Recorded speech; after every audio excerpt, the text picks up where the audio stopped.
आप उसके पीछे हो गए। क्या आप लोग पीछे हैं? क्या आप उसके पीछे होने का मतलब क्या है? उसकी आज्ञा पर चलना। आज ऐसे परिवार है जो अपना दशमांश चोरी कर रहे हैं, जो परमेश्वर घर में बीज बोने से डरते हैं। कोई आज भी उनका स्टाइल चेंज नहीं हुआ। किसने चाहा कि आज प्रभु ये सैलरी आज तेरे मेरी पूरी सैलरी तेरे घर के लिए। किसने कहा परमेश्वर आज मैं तेरे घर के लिए, इस लंगरहार के लिए ये मैं देने के लिए जा रहा हूं, मैं जा रही हूं। कोई नहीं, क्योंकि उनके मन में क्या है, वो पीछे नहीं चल रहे, वो सिर्फ अपनी इच्छा को लेने के लिए पीछे चल रहे हैं। जब आप परमेश्वर के पास हो, एक बात मेरी याद रखना, यीशु के पास हो, एक बात याद रखना, फिर आपका अपना कुछ नहीं, जो कुछ है उसका, और जो उसका है वो आपका होगा। और स्वर्ग जहां परमेश्वर विराजमान है, वहां कोई भी चीज की कमी नहीं है। जितना आप देने वाले हैं उतना आप लेने वाले भी हैं। यीशु मसीह के सामर्थ्य नाम में है।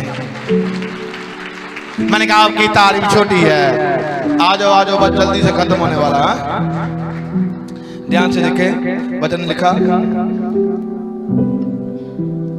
जो परमेश्वर के वचन के अनुसार सुनकर उसे मानता, चलता और अच्छे फल लाता है, वह फलदायक होता है।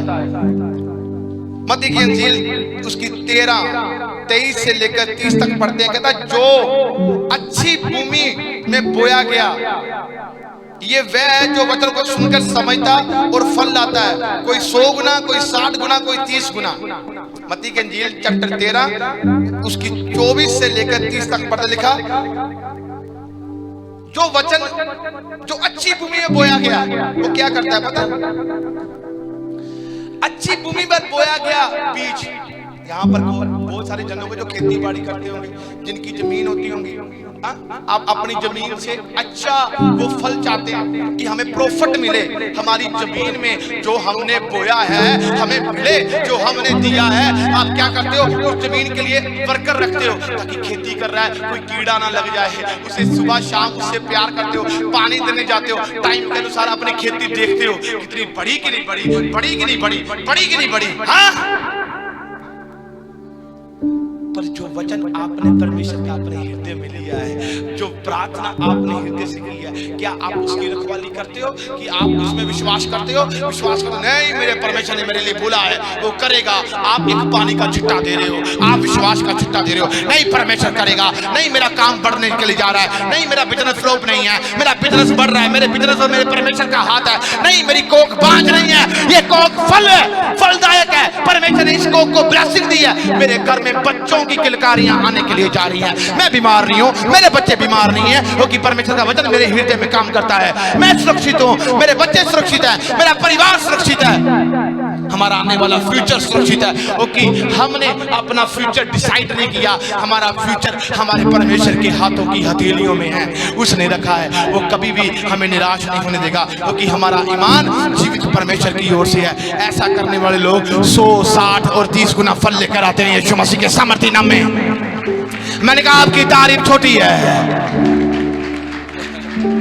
डिपेंड आपके ऊपर करता है, आप खुदा को जानते हो, आपका विश्वास कैसे है? क्या आप एक बड़ा दर्शन चाहते हो? क्या आप चाहते हो कि मैं एक ऐसा बड़ा बिजनेस करूं कि परमेश्वर, कि मैं आपके घर में इतना बोऊं ताकि मैं एक बिजनेस में आपकी सपोर्ट कर पाऊं? किसी ने सोचा ऐसी प्रार्थना? वो कहता है ये सपोर्ट करना चाहता है तो मैं इसको एक बड़ा बिजनेस दूं।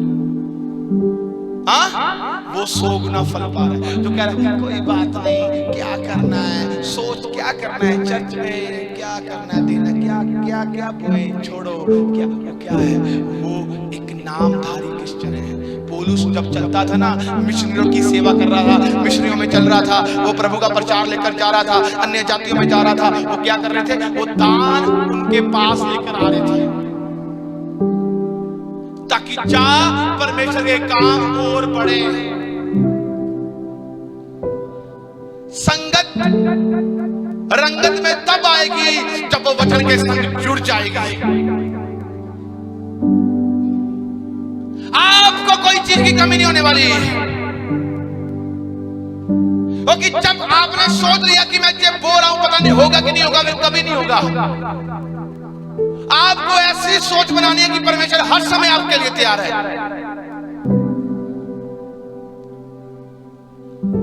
अच्छे बीज अच्छे फल लेकर आएंगे जो अच्छी भूमि में बोया गया होगा। और 24 आयत में लिखा, उसने उन्हें एक दृष्टांत दिया कि स्वर्ग का राज्य उस मनुष्य के समान है जिसने अपने खेत में अच्छा बीज बोया। सुनो, अब इसको बड़े ध्यान से सुनो। पर जब लोग सो रहे थे उसका बैरी आकर गेहूं के बीच जंगली बीज बोकर चला गया। जब अंकुर निकले और भाले लगी तो जंगली दाने भी दिखाई दिए। इस पर गृहस्थ के दासों ने आकर उससे कहा, स्वामी क्या तू अपने खेत में अच्छा बीज ना बोया? फिर ये जंगली दाने पौधे उसमें कहां से आए? उसने उससे कहा, ये किसी बैरी का काम है। दासों ने उससे कहा, क्या तेरी इच्छा है कि हम जाकर उनको बटोर लें?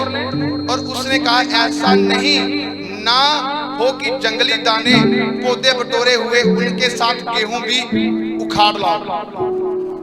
परमेश्वर कहता है, उदाहरण दे रहा है, कहता हमने बीज बोया, परमेश्वर बीज बोया और बैरी आकर क्या कर रहा है? आज बीज बोया जा रहा है, बैरी थोड़ी थोड़ी बातें कर रहा है। क्या करेगा तू कर कर? क्या होगा तेरा? कुछ नहीं हो सकता। क्या करेगा बोकर? क्या करेगा ये कर कर? क्या करेगा? क्या हो सकता है? नहीं होगा। तू आज ही बीमार है। वो एक अच्छे बीज में एक बुरा बीज बो रहा है।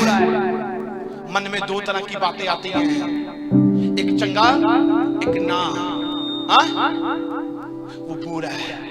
और यीशु मसीह से कहते चले, कहते प्रभु हम जाकर उसे उखाड़ दें। कहता कभी ऐसा काम ना करना। ऐसा ना हो कि तुम जंगली बीज को उखाड़ते उखाड़ते सही बीज को भी उखाड़ दो। आगे लिखा है, कहता फसल पकने दे। जब गेहूं की छांटी होगी तो गेहूं गेहूं हमारे खत्ते में आएगा, जो भूसी होगी वो आग में जाएगी। आप जब पक जाएंगे, मैं आपको बोल रहा हूं, जितने विचार जितनी बातें शैतान आपको बोल रहा है, जब आप वचन के संग खड़े रहोगे, मैं कहता हूं सारे काम बनेंगे और शैतान आग में भस्म होगा। और आपको जो निराश करने वाला होगा वो शर्मिंदा होगा। यीशु मसीह के सामर्थी नाम में मैंने कहा, आपकी तारीफ छोटी है।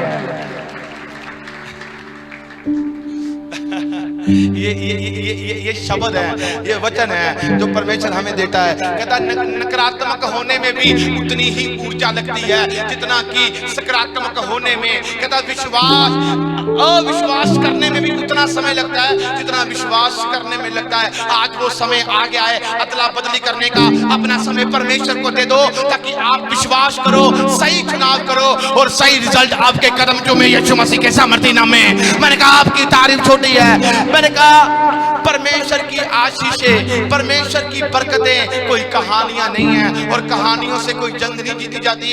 मरियम से परमेश्वर ने कहा, अरे तू एक बेटा जनेगी जिसका नाम यीशु रखना। वो पवित्र आत्मा से पैदा हुआ था। अगर वो पवित्र आत्मा से उसे पैदा कर सकता है तो दुनिया की कोई भी जरूरत नहीं है। वो आपके काम अपने वचन के द्वारा बना सकता है। यीशु मसीह के सामर्थी नाम में आपको आगे लेकर जा सकता है।